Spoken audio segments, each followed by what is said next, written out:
From David Jacobs, what is the World Economic Forum and why is it relevant to Canadian politics? Let's take a look beyond the conspiracies and focus on the policies of the World Economic Forum and how they have impacted Canadians. Well, it's this. If you want to see where the utopianism comes from Justin Trudeau, you need to look no further than the, you'll own nothing and be happy crowd, right? And eat the bugs crowd. And you can have a car, but you'll have to share it. That crowd. The WEF was established by Klaus Schwab in 1971 to engage global leaders from business, politics, academia, and civil society to shape global, regional, and industry agendas. It is essentially a left-leaning think tank creating policy positions that have global impact. That guy. It's not good when they all get together, when all the Western leaders get together in Davos. Also, by the way, there's always a massive influx of thousands of prostitutes there when this happens. So just to let you know, but I just don't feel it's good when all the Western leaders get together in some little mountain town in Switzerland to listen to this fucking guy. That we penetrate the cabinets. I mean, he's a Bond villain straight up. You don't need to know anything. Just look at this guy. You don't need to know anything more than just this picture. Just look at it. Bond villain. This is a guy who's designing some sort of massive laser, right, to extort the planet or something. If the leader of your country hangs out with this guy, you need a new leader. You just do. You know it immediately. You know it. We all know it. Don't hang out with this guy. Don't listen to him. The World Economic Forum is masterful at disseminating information across the globe. Record private jet flights into Davos as leaders arrive for climate talk. Private jets, climate talk. See, it's little clues like this that, all their rules, their net zero and, the socialism, it's all for you, not for them. Like you'll have nothing and be happy. That's for you, not for them.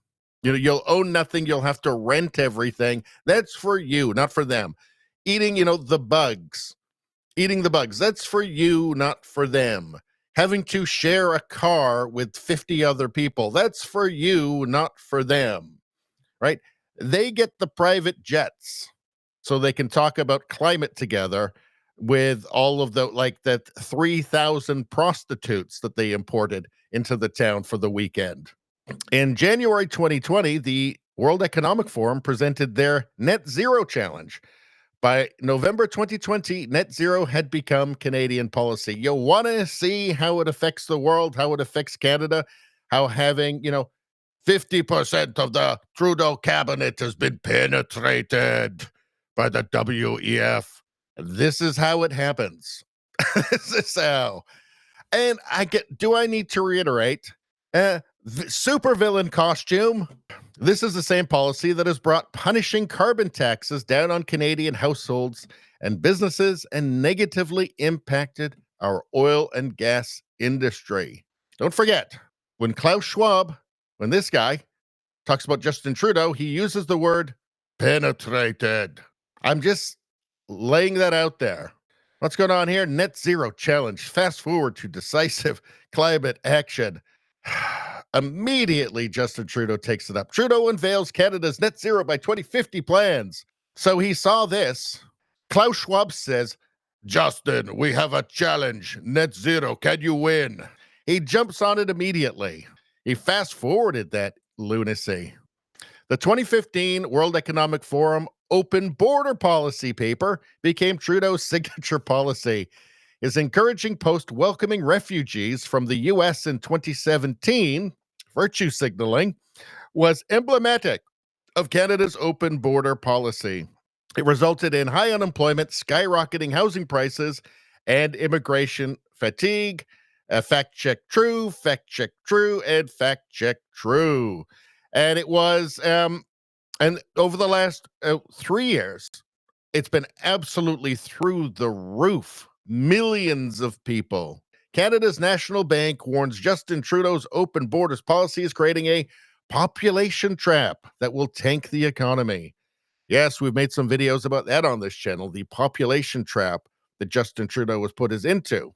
Simply, quality of living for Canadians, anybody, by the way, just anybody, like, been here for generations, got here 5 minutes ago, can't improve until until the country is able to absorb the population, the economy is able to absorb, which is maybe never happens. I don't know. We'll have to find out. I think that a lot of Canadians are looking forward to Pierre Poilievre deporting people here, the millions of people here that are on temporary foreign worker visas and that are students, international students.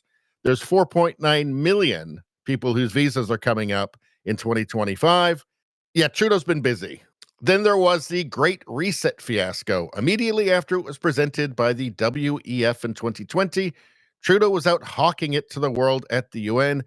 He just does what he's told. Now it's time for the Great Reset. I read the Great Reset. I bought that book, and Klaus Schwab thinks you're an ant. That's what I came away from it with. Trudeau UN speech sparks Great Reset conspiracy. They say so. I find it hilarious how detached from reality the media is. The World Economic Forum puts out a video that they made. They cared about enough to make a video about it, talking about how you're going to own nothing and be happy. You point it out, you make a video saying, hey, the WEF, the World Economic Forum, wants this for you. And then the media says, oh, it's a conspiracy theory. What part exactly?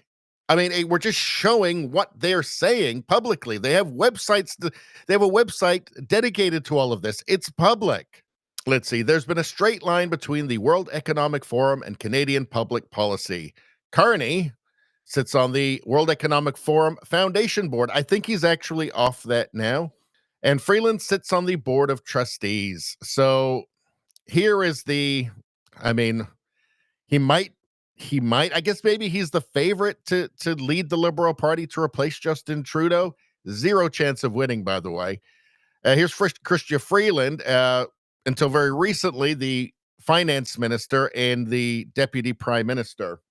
So, yeah, Klaus wasn't kidding when he was talking about penetrating his cabinet.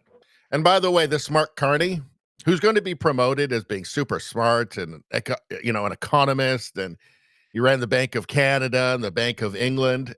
He's been an economic advisor to Justin Trudeau since 2020, and it hasn't gone well. He likes everything that Justin Trudeau has done. He's a globalist banker who loves mass immigration. I don't think it's going to go well for him. The WEF is a group of unelected elites who believe they are superior to the peasants and intend to decide how the peasants shall live while exempting themselves from the rules they implement. Of course. Yeah, this is just par for the course now, right? It's just par for the course. Are they going to have steak? Oh, they're going to have steak. You'll have the bugs. They'll have the steak. Are they going to have cars? They're going to have cars. Are you going to have a car? Well, you're not. If you do have access to a car, you're going to have to share it with 400 other people for the environment, right? Are they going to own things and be happy? Yes, they are. Are you? No. That's all for you. That's for the peasants. All of that, the bugs are for the peasants. They're not owning anything and being happy. That's for the peasants. Klaus Schwab is going to own things and be happy and have nice cars with drivers that he's not going to share with anybody. And he's going to eat steak whenever the hell Klaus Schwab wants to eat steak.